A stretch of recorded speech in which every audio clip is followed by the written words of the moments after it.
Sziasztok! Én Rózsa vagyok, ez pedig itt a Mind Talk.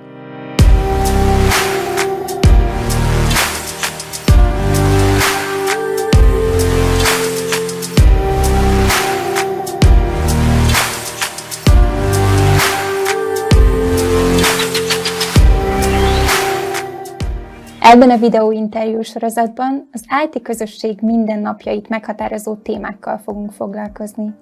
Egyedi hangokat megszólítva keressük meg majd a titeket foglalkoztató kérdésekre a válaszokat. A mai napon pedig az adatainkat őrző védőrendeletről, az általános adatvédelmi rendeletről, azaz a GDPR-ról lesz szó. Ez egy olyan téma, amivel kapcsolatban általában, hogyha felmerül egy kérdés, akkor valamilyen dokumentumot kell végigbogorásznunk, vagy pedig egy szakértőt kell felkérnünk segítségül. Mi most az utóbbit tettük, és olyan kérdésekre keressük meg majd a választ, mint például, hogy miért is van egyre nagyobb jelentősége a GDPR megfelelőségnek. Vagy hogy IT szakemberként mire kell odafigyelnünk nagyon ezen a területen. És az interjú végén pedig megpróbáljuk majd egy kicsit a jövőt is felfejteni, hogy mi az, amit várhatunk GDPR tekintetében a következő időszakban. Úgyhogy köszöntsük is a stúdióban dr. Bárányos Krisztinát, szakmai vezetőt, jogászt és GDPR specialistát. Szia Krisztina, és üdvözlünk a stúdióban! Köszönöm a meghívást! És hát mi köszönjük, hogy eljöttél hozzánk, hiszen olyan kérdésekkel fordulunk hozzád, amit nem olyan egyszerű megválaszolni. Mielőtt viszont belemennénk ezekbe a kérdésekbe, ugye pár szóval bemutattalak téged. Tudnál-e nekem segíteni még egy kicsit így a szakmai hátteredet kifejtve? Például, hogy ugye jogászként mikor és miért döntöttél úgy, hogy a GDPR-be beleásod magadat és GDPR specialistává válsz, illetve hogy ez a változás, ez hogyan volt jelen a vállalatokkal való közös munkában, az ő GDPR megfelelőséggel kapcsolatos problémáikat hogyan tudod segíteni ezáltal? Én 2009 óta foglalkozom adatvédelemmel, akkor az adatvédelmi ombudsmannál kezdtem el dolgozni, majd az adatvédelmi ombudsman hivatala átalakult, és adatvédelmi hatóság lett, és szerencsére ott tudtam folytatni a pályafutásom. 2012-ben kaptam egy lehetőséget, hogy külföldön 14-ig nyomon kövessem az Európai Unió alapjogi ügynökségénél a GDPR rendeletnek tulajdonképpen az alkotási folyamatát, és ott nemzeti szakértőként vettem részt. Már akkor sejtettem, de nem gondoltam, hogy ekkora nagy keletje lesz tulajdonképpen a GDPR-nak. Utána hazajöttem Magyarországra, folytattam a hatósági munkát, és ezután 2016-ban megkezdtem a pályafutásomat a multinacionális cégek életében. Bankoknál dolgoztam, távközlési szektorban, és most jelenleg egy tanácsadó cégnek vagyok a szakmai igazgatója. Arra a kérdésre a válasz, hogy hogyan tudjuk segíteni a szakértők, vagyis az IT-nak a munkáját. Mi alapvetően jogi szempontból tudjuk ezt támogatni, akár egyedi tanácsadással, akár a szoftverfejlesztésben, hogy hogyan alakítsák ki úgy a szoftvert, hogy GDPR-kompatibilis legyen, GDPR projektet is tudunk, akár auditot is, mi hangsúlyozom, hogy jogi szempontból, és akár GDPR oktatást is tudunk tartani a munkatársak részére. Úgy gondolom, hogy ez nagyon fontos, hiszen fel kell ismernünk, amikor a GDPR ott van előttünk, és alkalmazni kell. És még egy olyan fontos dolgot szeretnék elmondani, hogy nagyon lényeges az, hogy mi alapvetően nem fogjuk megváltoztatni gyökeresen egy cégnek a működését, vagy eljárásait, vagy folyamatait. Megnézzük, hogy mi a gyakorlat, arra felépítjük a GDPR dokumentációt. Nyilván, ami nagyon nem kompatibilis a GDPR-ral, azt megváltoztatjuk, átalakítjuk, hiszen az úgy nem megfelelő jogi működést jelent, és igazából mi így cégre szabott dokumentációt szoktunk átadni. Tehát, hogy segítitek a működésüket, de hogy nem írjátok felül. Nem. Sokszor az a tapasztalásom, hogy a GDPR-nek a félreértelmezése miatt komplett adatbázisokat dobtak ki a cégek, azért, mert úgy gondolták, hogy ez a hozzájárulás nem volt megfelelő, pedig jogilag jól volt az a 2018 előtt is begyűjtve. És ahogy ugye az interjú elején említettem, most 4. éve, hogy kötelezően alkalmazandó, ugye, a GDPR az Európai Unión belül. Egy kicsit tömören össze tudnám nekem foglalni, hogy miért is van egyre nagyobb jelentősége a GDPR megfelelőségnek, illetve hogy mivel jár az, hogyha ezt valaki elmulasztja. Igen, tudok egy nagyon jó összehasonlítást mondani, ezt fényképpel is szokták illusztrálni. Tulajdonképpen az adat az új kőolaj.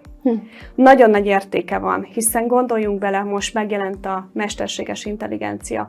Okos városokat építenek, okos eszközökkel rendelkezünk, akár egy okos óra, okos telefon. Rengeteg adat gyűlik össze, és az adatoknak az összegyűjtése és az elemzése tulajdonképpen gazdasági döntéseknek az alapja. És tulajdonképpen az adatvédelem is a GDPR, vagyis a compliance-nek a része, és hogyha olyat nézzünk a világban, hogy gyakoriak mondjuk a fúziók, vagy akár a cégfelvásárlások, azt látom, hogy már a GDPR is egy szempontrendszer, hogyha egy ilyen felvásárlás történik. És nem tudom, hogy ugye rákérdeznék arra, nem tudom, hogy van-e ilyen példa most így a zsebedben, de hogy volt-e nagyobb következménye annak, hogyha valaki elmulasztotta a GDPR megfelelősége? Volt természetesen ez a bírság. 2018 körül nagyon sok konferencia, tanácsadó cég, minden erről szólt, hogy jön a bírság, és most volt is egy. Ez a 250 millió forintos bírságot szabott ki nem olyan régen az adatvédelmi hatóság, egy bank kapta, és tulajdonképpen azért, mert mesterséges intelligenciát alkalmazott az ügyfélszolgálati hívásoknak az elemzésére. Ott elemezték az érzelmeket is, meg ilyen dolgokat, és tulajdonképpen emiatt kapott bírságot egy bank. Nagyon sok olyan mondás keletkezett ennek során, hogy például a GDPR nem csak adminisztrációs feladat, akkor a jogos érdek alkalmazásával vagy az adatvédelmi hatásvizsgálattal kapcsolatban a hatóságnak vannak megállapításai.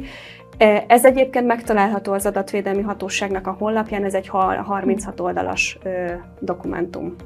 És most ugye egy extrémitást említettél, ez egy rekordbírság, 250 millió forintról volt szó.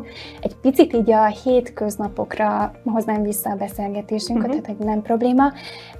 Azt gondolom, hogy az IT-biztonsági szakembereknek is néha azért labirintusnak tűnhet a GDPR, hogy IT-biztonsági incidenseknél mi az a pont, ahol már akár GDPR büntetési eljárással is járhat egy ilyen eset? Itt nagyon fontos azt meghatároznunk, hogy más egy adatvédelmi incidens, és más egy információbiztonsági incidens. De nyilván a kettőnek lehet és van közös vetülete. Nyilvánvalóan mindig azt kell megnézni, hogy GDPR szempontból az az incidens, ami történt, személyes adatot érinte. Ugye nagyon jól tudjuk azt, hogy a személyes adat az mit jelent, egy természetes személyre vonatkozó adatot jelent, és hogyha ezen bármilyen adatkezelés, azaz rögzítés, nyilvántartás, továbbítás történik, akkor adatkezelésről beszélünk, tehát a GDPR hatályos. És még egy nagyon fontos, hogy nem mindegy, hogy ki ismeri ezt fel. Ugyanis volt már olyan példa, amikor sérülékenységi vizsgálat miatt történt bírságkiszabás, tehát hogyha egy külsős ügyvéd veszi észre, vagy ügyfél, más az, amikor egy saját munkavállaló veszi észre.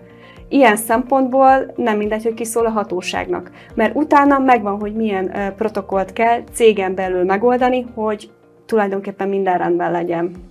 És hogyha a megelőzést tekintjük, ugye azért elmondható, hogy akár IT-biztonsági szakemberként is labirintusnak tűnhet a GDPR. Mit mondanál, mire érdemes odafigyelni ezen a területen? Mi az, amire felhívnád a figyelmüket? Mindenképpen fontos szerintem ilyenkor, hogy a jogászok, a GDPR szakértők és az IT szakértők dolgozzanak össze. Vannak olyan mondások, amit mindenképpen figyelembe kell venni, például éles adatokon nem tesztelünk. Használjuk a titkosítást, akkor az álnevesítést, vagy a pseudonimizációt. Ilyen dolgokat kell mindig megnézni, és nyilván az a fontos, hogy megfelelő tűzfalat alkalmazzunk, és hogyha bármi van, akkor szóljunk az illetékesnek, és merjünk tanácsot kérni egy jogi szakértőtől is ebben az esetben. És jogászként esetleg vannak olyan dokumentumok, amiket tudnál ajánlani az IT szakembereknek, természetesen azoknak, akiknek ugye személyes adatokkal kell, hogy foglalkozzanak egy rendszerfejlesztés esetében? Igen, erre összehoztam egy checklistet, amit a kedves nézők láthatnak.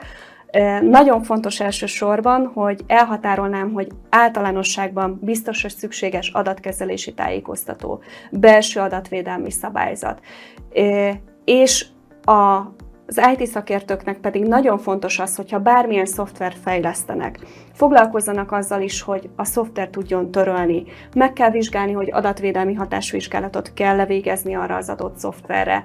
Nyilván a beépített adatvédelmet is alkalmazni kell, ami azt jelenti, hogy egy szoftvernek a kialakításánál vagy kiválasztásánál már a GDPR szempontjait kell követnünk. Vagy, hogyha van egy olyan külsős beszállító, egy szoftverfejlesztő cég, aki éppen adatfeldolgozást végez egy nagyobb cégnek megbízás alapján, akkor ő adatfeldolgozó, és vele adatfeldolgozási szerződést kell kötni. Vagy minden esetben vizsgálni kell, hogyha olyan mennyiségű személyes adatról van szó, akkor pedig adatvédelmi tisztviselőt kell kinevezni. Most nagyon fontos dolgokat mondtál el a megelőzésről, de azt hiszem, hogy fontos azt is megemlíteni, hogy mi van abban az esetben, hogyha már beütött a krach. Tehát, hogyha azt feltételezzük, hogy adatszivárgással kapcsolatos incidens történhetett, milyen óvintézkedések vannak, milyen lépéseket érdemes ilyenkor követni? Egy cégnek mindenképpen tanácsos, hogyha az adatvédelmi szabályzat mellett abban vagy amellett van incidenskezelési eljárása. Ebben szabályozni kellene, hogyha aki észleli, mit csinál, kihez fordul. Nyilvánvalóan célszerű egy jegyzőkönyvet felvenni, munkacsoportot létrehozni, intézkedési tervet, és a legvégén értékelni kell azt, hogy ez egy adatvédelmi incidens-e a GDPR szempontból. Ha az, akkor pedig az adatvédelmi incidens nyilvántartásba be kell vezetni, és ekkor a hatóságot is tájékoztatni kell, és az érintetteket. Mindez azért fontos, mert nagyon rövid a határidő, ez csupán 72 óra. Tehát, hogy itt mindenképpen az az összmunka, amit eddig felvázoltál, hogy a szakértők hogyan tudják segíteni, akár az IT-biztonsági szakértőket is, ez itt szükséges, ugye? Tehát, hogy 72 óra alatt olyan... Az észleléstől, igen.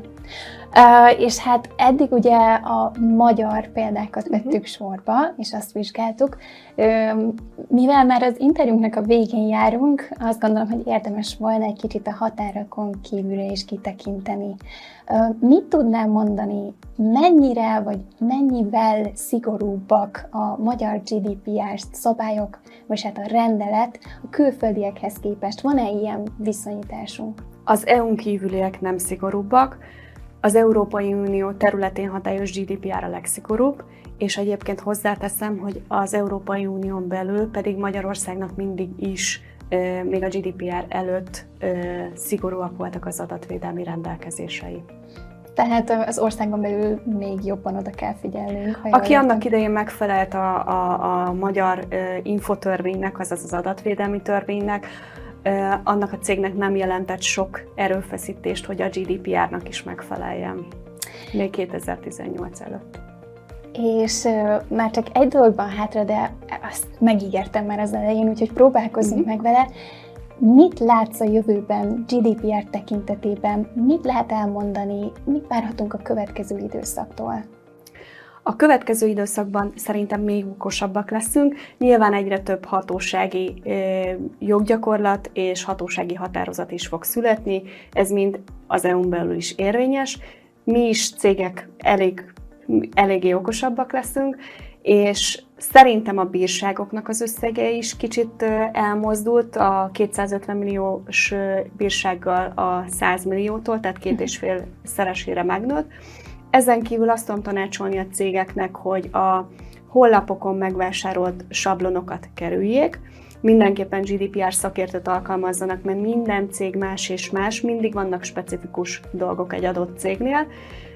Mindenképpen jó ötlet az, hogyha a cégnek a tevékenységét nem csak adatbiztonsági, tehát IT szempontból auditálják, hanem jogi szempontból is, és ez a kettő így nagyon-nagyon fontos szempont, hogy mind a kettő összhangban legyen egymással.